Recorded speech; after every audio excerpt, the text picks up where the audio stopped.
Welcome to the Media Roundtable Special Edition in service of marketers responsible for the success of their audio program, or as we like to call them, the Chief Audio Officer.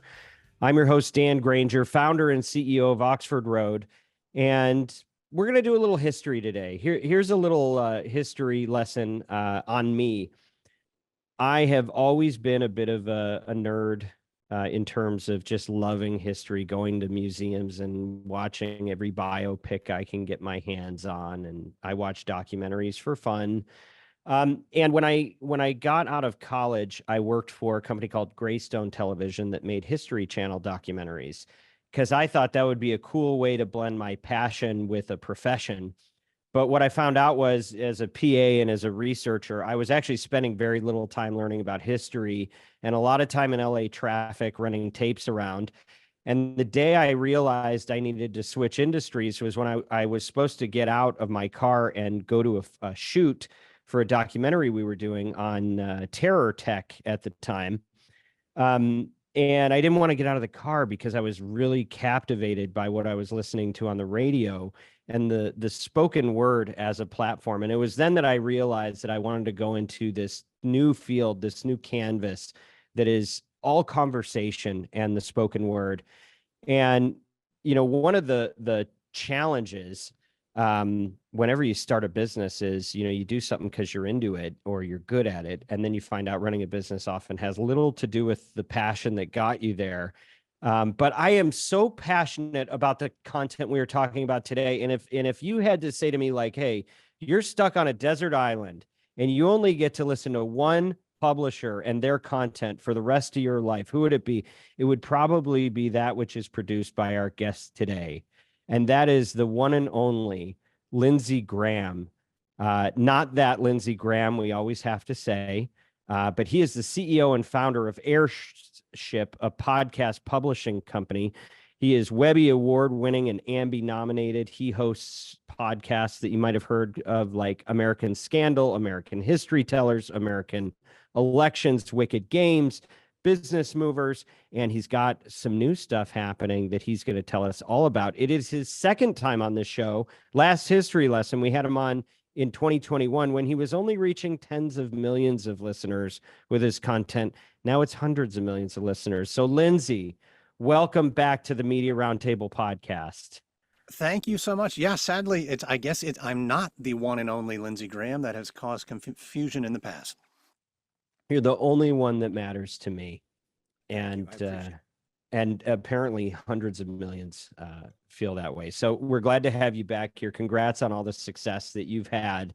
You were already successful, but it seems like just things keep snowballing for you.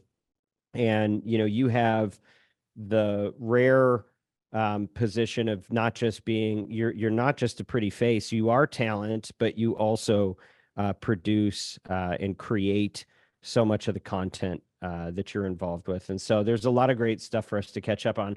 If you were to just summarize in the last 36 months what's been going on with you and with Airship, do you mind just bringing us up to speed a little bit?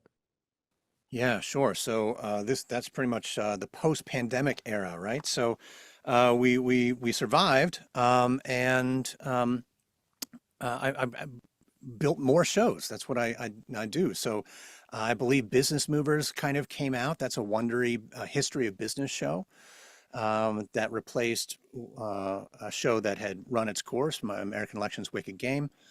And then after that, I built another show, audaciously, co-production with Noiser in the UK, called History Daily.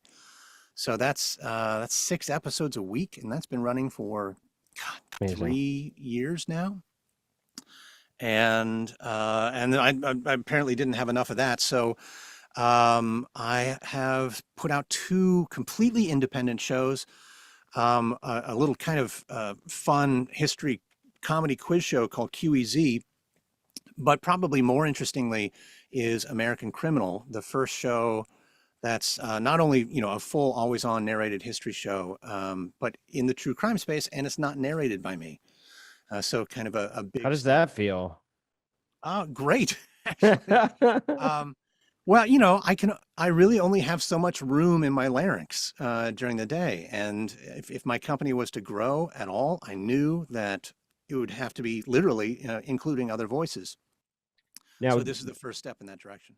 Lindsay, you've heard a little something about this whole AI topic, small Right. thing in the world today. It's interesting you bring up the capacity of your larynx. How do you think about where the industry's headed and the fact that very easily you could be voicing shows without ever opening your mouth? Most days I do my best not to think about it at all because it Hmm. can be very frightening very quickly. Yeah. Right now, I think the technology is fantastic.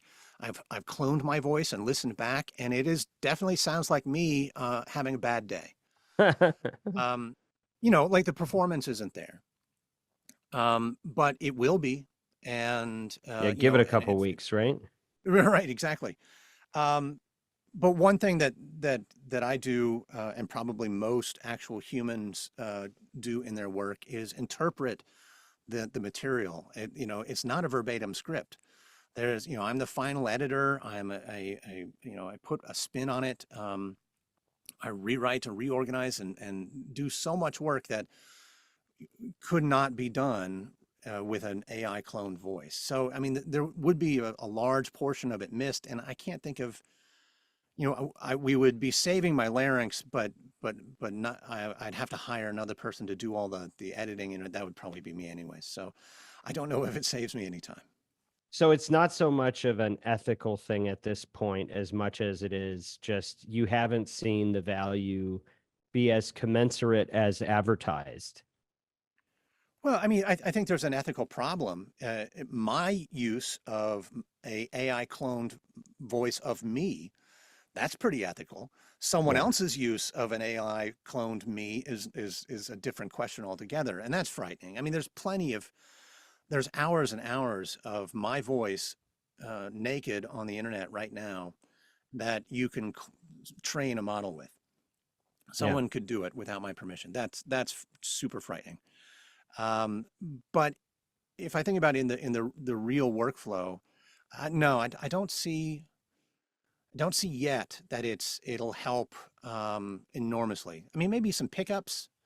Maybe if I'm on vacation, it could come to the Yeah. rescue. But I wouldn't want it to do the whole thing because the performance isn't there. The critical thought behind the read isn't there. I have not heard somebody articulate the negatives of AI, particularly as it relates to our industry, in that way before. So I'm glad you're sharing that perspective because I think the assumption is, well, it can obviously or will soon be able to do everything we can do. So why not? But maybe that's not true because you can't have that meditative, organic reaction to the last thing that was said, or, not everything you write communicates the same meaning when it's read. And so I think you're highlighting a limitation that kind of flies under the radar, but is actually quite practical. That's very helpful. Do you, I mean, we didn't plan to make this an AI discussion, but I do value your perspective on it. Do you see it as a meaningful threat to our industry, I think it's meaningful to the industry. I think it's separate undecided from whether the it's existential threats that it may represent? well, it is the same threat that it is to every other media. Print, video, graphic design, all of it faces the same sort of generative problem, AI problem. But until it gets much, much better, there will always be I'm more than my voice, right? I'm not the last reader. I'm the last editor. I'm the first listener, right? I'm Hmm. the first person to ever hear these words spoken out loud by me, and I modulate them and edit them and correct them. That still needs to be there. I saw a wonderful distillation of the problem of AI. Why would I be? Why would I bother to read something that you didn't bother writing? Hmm. Why would I bother consuming content that you didn't bother creating? Which is, you know, kind of the point. Why is AI being leveraged for efficiency gains, right? and very rarely for to make a better piece of content. So, wonderful perspective. If you zoom out and you look at it more broadly than just an industry event or potential challenge, do you think historically we've ever seen anything so monumental in its potential impact on our daily lives? Oh, sure. Yeah, absolutely. I think, you know, I'm going to assume that we're approximately the same age. And I was thinking the other day that my father, who was born in 1941, has, seen, uh, grew up with radio, saw television, moved into personal computers, got the internet, then cell phones and smartphones, and now AI, all within his lifetime. And that's even before we get to radio, the Industrial Revolution, the printing press, and keep going backwards. These things completely change our life, our everyday life. And now, increasingly, generation to generation, even half generation to half generation, I think AI probably is one of the larger ones and might eclipse the internet. Agreed. Agreed. I mean, it just feels like the rate of change is what keeps accelerating. And I've always tried to understand the times that we live in, looking back 100 years, or, just thinking about the fact that you could have been born at a certain point in the 19th century when they didn't have so much as a photograph or, a telegram. And then by the time you finish your life, you can step onto an airplane, you can watch a television. I mean, there's no way to really understand what it would be like before and after electricity, right? But it seemed like there was something analogous there. I just wonder about if we can even conceive of the pace of the change that of everything that's now happening. But anyway, we could probably do the full episode just theorizing about that. To kind of bring it back into industry terms, why is this stuff so important? Why is history, which I know not everything is history, but most of it's history related that you work on, why is that important? Why is it of value to a listener? Well, I think we just explored why. We are confronted with this momentous change. We're scared of it. We're hopeful for it. And we ask, have we ever faced anything like this before? And the answer is yes and no. But the yes part of that answer is completely informed by history. And the realization is that we are just as human now as we were 100, 1,000, 10,000 years ago.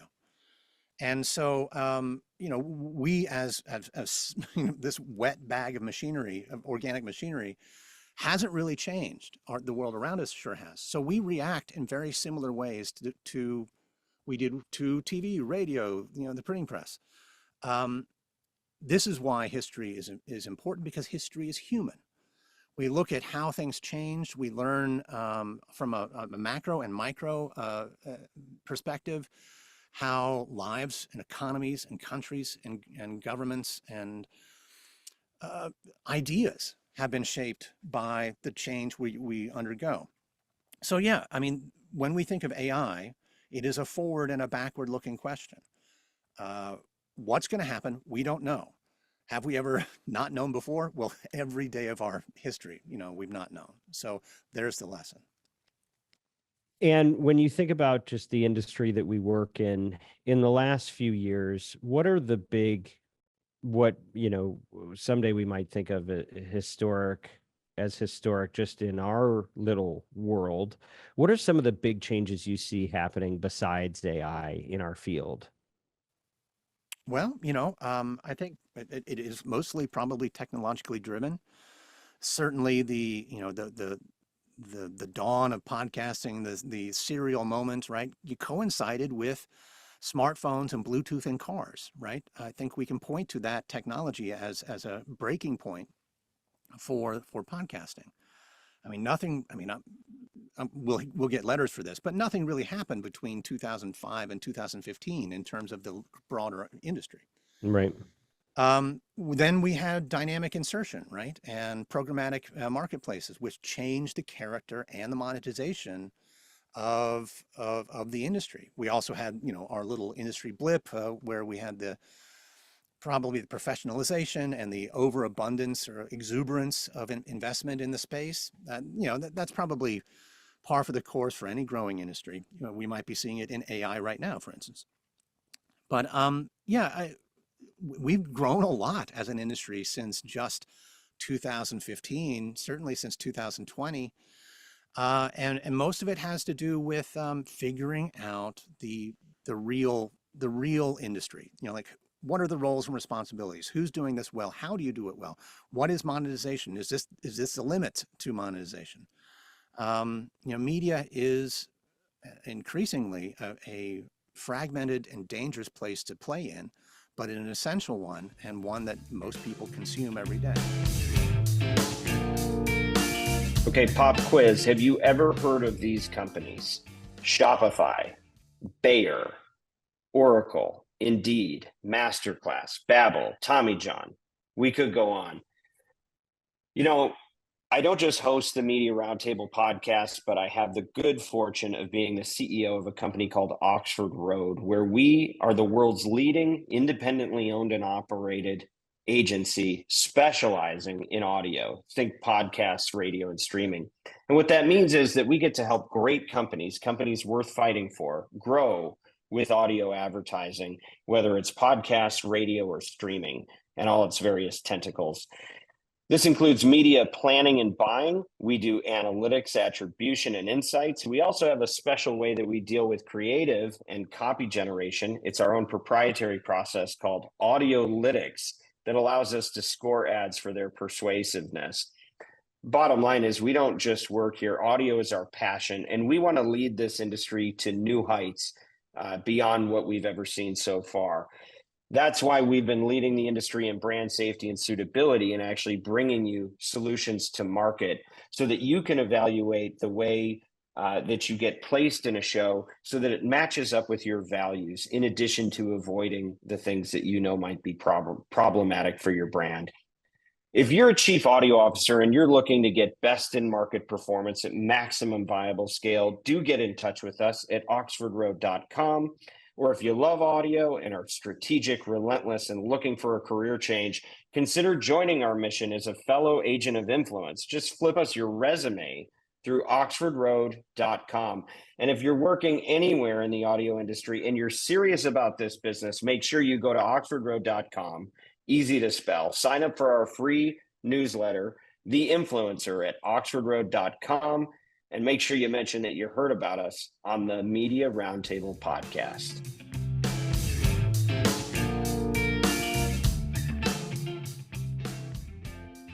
Well, and you mentioned a few things that we talk about quite a bit. And I think DAI, programmatic, and the professionalization of the industry, three big significant shifts that are happening in front of us. We know what all the good things are. Hopefully things are a little more efficient, right? Hopefully it's a little easier to consume. There's more choices, whether you're a listener or an advertiser. But what are some of the downsides of all of this change and all of this modernization of the craft? Well, it's strangely, I think it goes back to my lament at the beginning of the show. I cannot scale my own voice.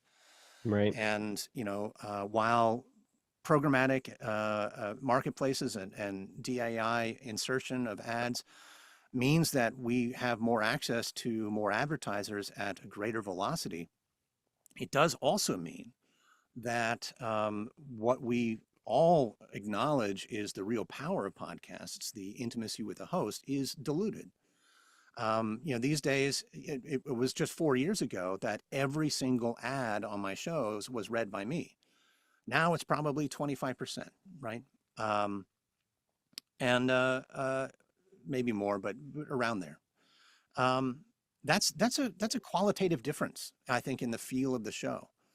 And so we have to measure it like we do everything. The increase in efficiency has brought with it a decrease in intimacy. And is that worth the balance?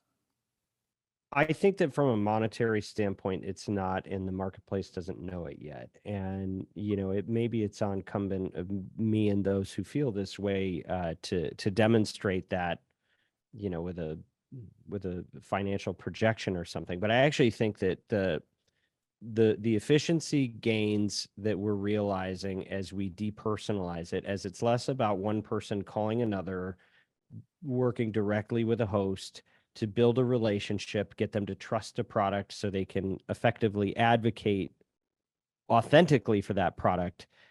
That's a lost art. And the rush to the greater commercialization is just more ad units being served more efficiently and less personal relationship, which means less trust.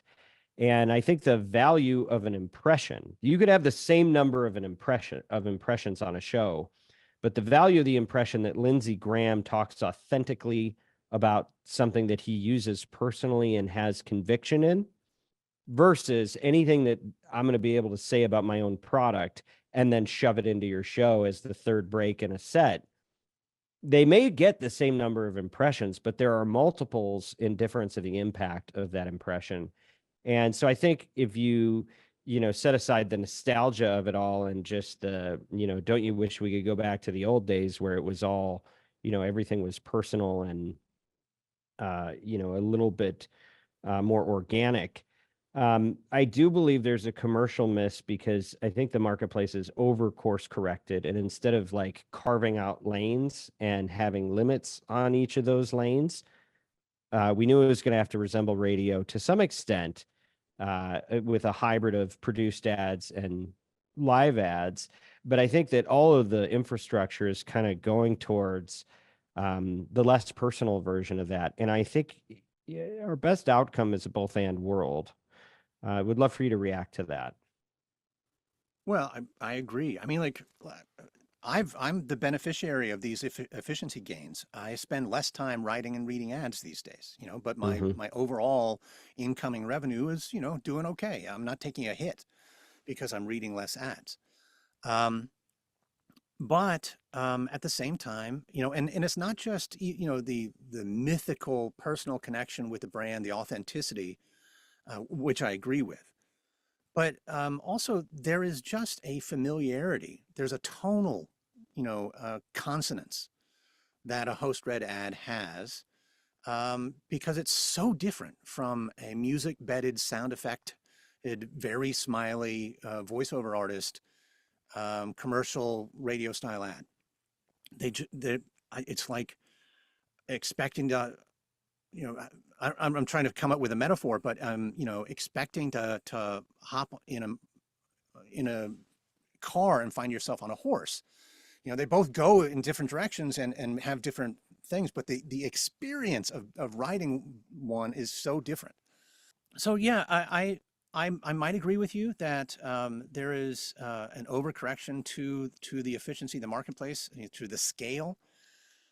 At the same time, the the friction of if we abandoned the ease of selling, if we got rid of all the efficiencies that accrue through marketplace selling, then we would have to pay for a lot of friction, a lot of people managing individuals, a lot of more selling, person to person, and that probably only means the larger podcasts get these deals because they have themselves the scale, the audience to justify those things.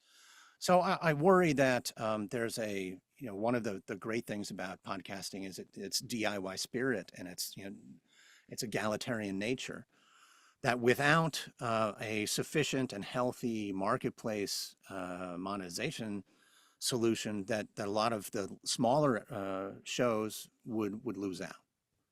I think that's a great perspective. And one of the other areas that I see tech impacting us in really big ways is around this idea of brand safety, which was really the driving force behind this specific podcast. The Media Roundtable was to try to address what became the brand safety industry. We just didn't talk about it with that label originally. How much do you bump up against that, and how much do you know about what's going on there? Well, frankly, not much, because from where I'm sitting, I don't get to see the pitches that don't get sold, right? Right. I'm pretty upstream or downstream of the sales cycle here. I do find that there are some advertisers that are not a fit for a variety of reasons. Like one, I don't take supplements, for instance, right? I just don't Hmm. believe in the industry. I don't like to ingest things that I'm not really 100% aware of. So I choose not to participate in personal experience for supplement companies. There are other things that get too close to the bone in terms of political conversations. The Ukraine war, the Israeli-Palestinian conflict, those can get pretty hot, and so you may opt out of them. In terms of my shows, I know that history can sometimes be contentious. You just have to look at the New York Times. What was it? I've forgotten the year. Their project on slavery and in American history. 1619. Yeah, thank you. And to know that there's a large amount of contention in even 100-year-old history, and there's certainly contention in modern history. And we live in fractious times, but I don't think that's a matter of brand safety. If that's the case, then CNN or MSNBC would have no commercials whatsoever. In fact, I would probably submit that history is a very safe place for most brands because it's a contemplative examination of facts, and not too well when done well. So yeah, I'll toss it back to you. What have you heard about Well, brand safety? one would think. Yeah, so it's interesting because we had a lot of advertisers that were finding themselves getting a lot of pressure from internal and external stakeholders to do and don't affiliate with certain ideologies, or political opinions. And it was understandable why there was a problem. And, one of the things we were deeply involved with, we've helped bring three or four, depending on how you want to count it, different solutions to market to deal with this problem. The challenge that we have seen is that no matter what you do, there's a lot of keyword detection and there's not a lot of human oversight when people are making purchasing decisions. And so what'll happen is you'll get flagged because of the topics that you discuss. And, I hear what you're saying. If you're talking Israel and Palestine, there may be brands that don't want to get near that. And that's understandable. The part that, has been our big conclusion is that it's so error ridden, it's so error prone to what gets flagged because of the keywords. And they're not as good contextually. None of the tech is as good contextually as we'd like to believe. So what'll happen is, like, I just pulled up one of yours real quick. So if you go to American History Tellers, you are a medium risk for firearms, low risk, but there is risk for harmful acts, low risk for death, injury, military. There are others. Dan Carlin has gotten hit pretty hard by the terms that are being measured by the systems, because of the things he describes in his show. Now, if you're doing crime, that's going to be a problem. If you're talking about politics, even if you're talking about it from 200 years ago, something that the Whigs were saying may actually result in a brand not placing an ad dynamically on your show because they set a low risk tolerance on a certain topic that Right. was then interpreted through keywords in transcripts, and nobody ever looked at the thing. So they just never even saw the placement. And so, we've been making a lot of noise about this because there are a lot of good shows that get unfairly rated, and it's guilt by association with nouns, with the wrong nouns. What our solution to that was, we worked with a company called Seeker to make something called the civility score. And the civility score measures how much personal attack is going on per hour in a piece of content. because that's the thing that we find is what gets brands into trouble, is when the host of the show is actually attacking an individual or a group of individuals, and there's probably going to be a backlash to that eventually. They'll get hit for something, and the advertiser gets caught in the crossfire. American History Tellers is a 97 civility score. And if we could get people to use that as a primary metric, to the extent we can, we're going to keep advocating for this. We believe that advertisers will make sensible decisions that actually help them stay away from truly problematic content that could have a backlash versus that which is just the inefficiencies of a system. Like, it's our over reliance on technology that's not fully there. Yeah, well, I mean, again, a shadow of our AI conversation. It sounds like a technological problem, and the solution has to be that this proliferation of false positives has to somehow be painful for the advertisers before they will want to make a change and move to a different metric. I think probably it's far too easy to just be safe as possible and fulfill your insertion order elsewhere. So I would wonder, how is it painful? What is the missed opportunity that the industry can say to these advertisers? Like, yeah, well, totally understandable that you didn't advertise on these 3 history podcasts because the word musket came up and it get flagged as firearms. But here's what you missed out on. This audience, this buying behavior, these fans of your brand or potential fans, I don't know how that gets communicated up the chain so that there is this this overwhelming FOMO that gets advertisers to listen more to a different metric. Yeah, we're working on that. And like, for example, I like to talk about Meet the Press, because the podcasts are Meet the Press. If you're a brand, you're going to set low tolerance levels for brand safety, but it's Meet the Press will come up as medium for death, injury, military, medium for harmful acts, medium for sensitive social issues, medium for terrorism. You can't go on the longest running show in the history of television since 1947. The civility score is a 94.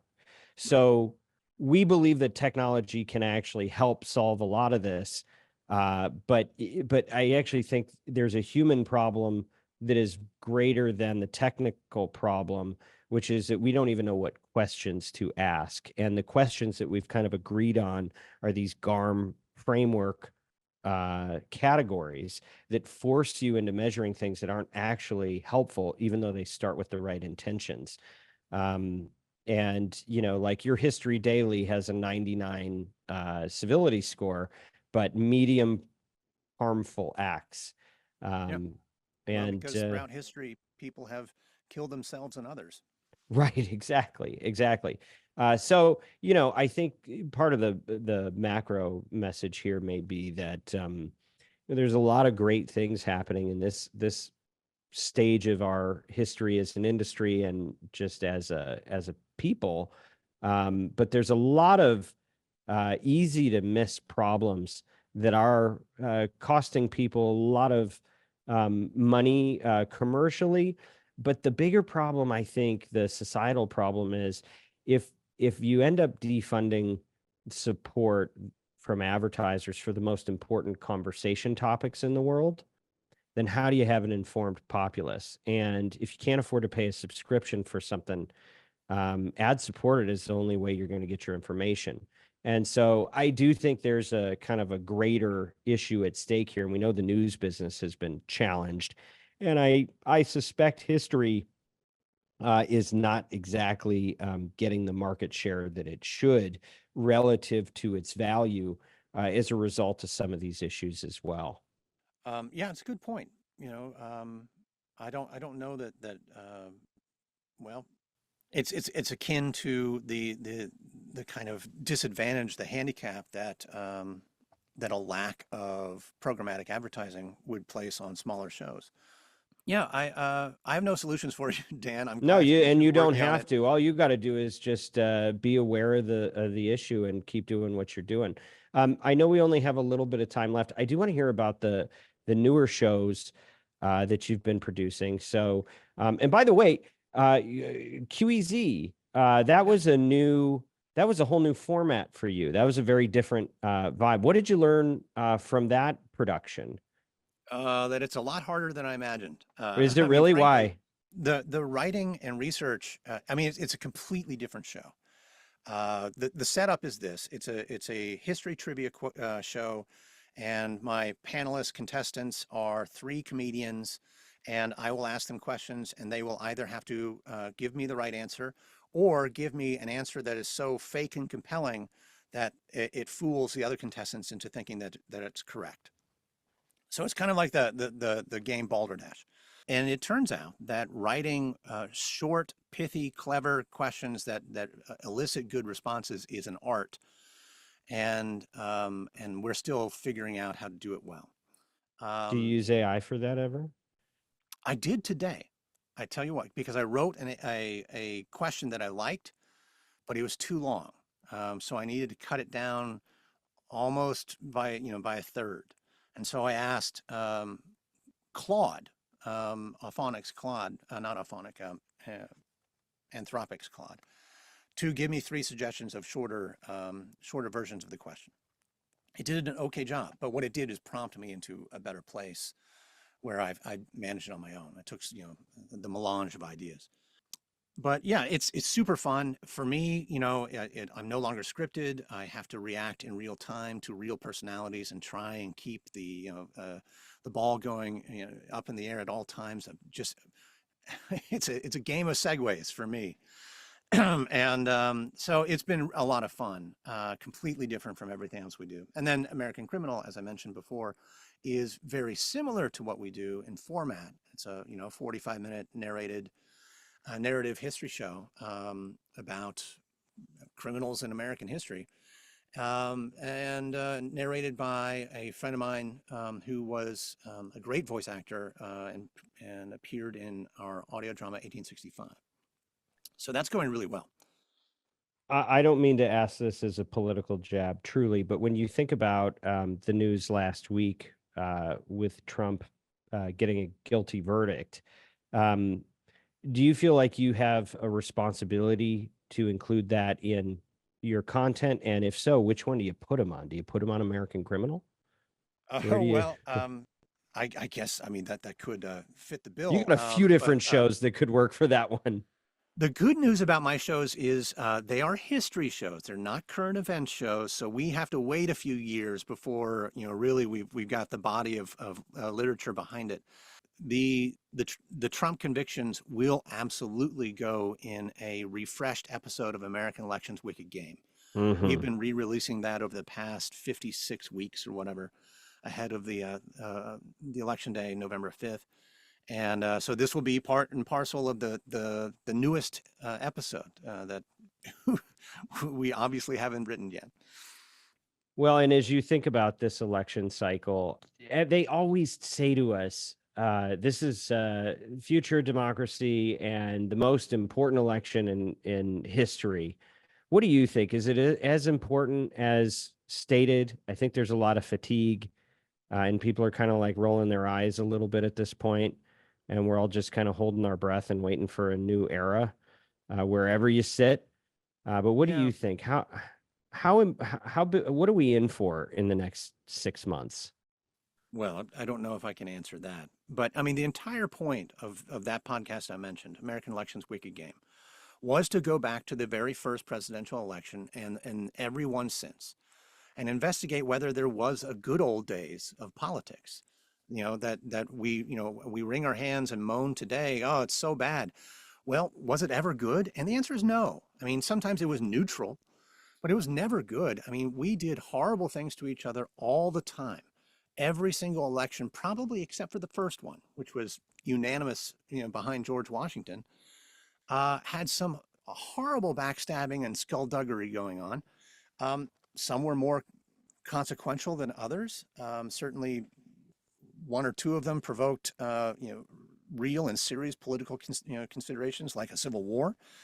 I don't think we're there now, but yeah, I would say that the recent political movement climate is different. It has a tenor. I think when we think back to probably the history of the Republican Party, we will call this the age of Trump, just like we call the start of the Democratic Party the age of Jackson.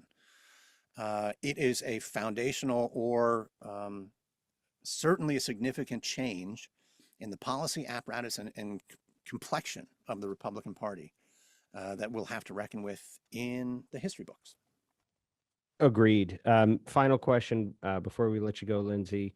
If somebody were to hear this for the first time and decide where they were going to start listening to all of the shows that you've created, is it American Criminal? Is there a favorite that you have? Where would you recommend somebody start? And then part two, what's the first show that they should try to sponsor? Well, having it been newly launched, obviously you need to listen and sponsor American Criminal. That's the one we need to grow the most. But, that's a really difficult question, mainly because I know audience reaction is so similar. One of the most common comments I get is, I never thought this would be interesting, but it was. I was surprised by how much I was invested in this topic. I really enjoyed learning something I knew nothing about. So it's almost a guarantee that if you pick one of them, just with a dart, you might land on something that you're like, I thought I knew this, or I have no interest in this whatsoever. Start listening, and you will soon realize that there's layers and layers and amazing stories, captivating people, horrible and amazing events all the time. And from there, just skip around. I don't know if I could really point something out. You can't tell us which of your babies is your favorite. I get it. Lindsay, I love when we get a chance to talk, whether it's in the hallway at a conference or on this show. But I appreciate all that you do for this industry. And I feel like, as commercial and as kind of factory oriented as it's getting, I feel like you really still care about the canvas and using it to do interesting work that elevates the experience for the listener and consequently for the sponsor. So thank you for taking this time with us, and thanks for the work that you continue to do in this field. Well, thank you, and the same to you. I appreciate the work you do. Thank you. Thank you all for joining the Media Roundtable. This podcast is brought to you by Oxford Road, where we want you to succeed in audio and to use your influence for good. As members of the marketing community, we have the power to advance voices that don't just entertain, but edify, and to build bridges across our differences and preserve fair-minded discussion around the most important topics of our age. If you're a marketer looking to align your brand values with extraordinary business outcomes, reach out to our agency, Oxford Road, by visiting oxfordroad.com and subscribe to our weekly newsletter, The Influencer. If you have any feedback for how we can make this show even better for you, reach out to us at info@mediaroundtable.com. Don't forget to listen to Ad Infinitum, our other podcast that is only about audio creative, and they break down some of the top ads across podcast, radio, and streaming every week with some really some of the industry leading voices around that subject matter. Special thanks to Lindsay for joining us, as well as Bianca, Kyle, Haley, Ezra, Mary Jane, and of course, the whole team at Podcast One. As always, influence responsibly.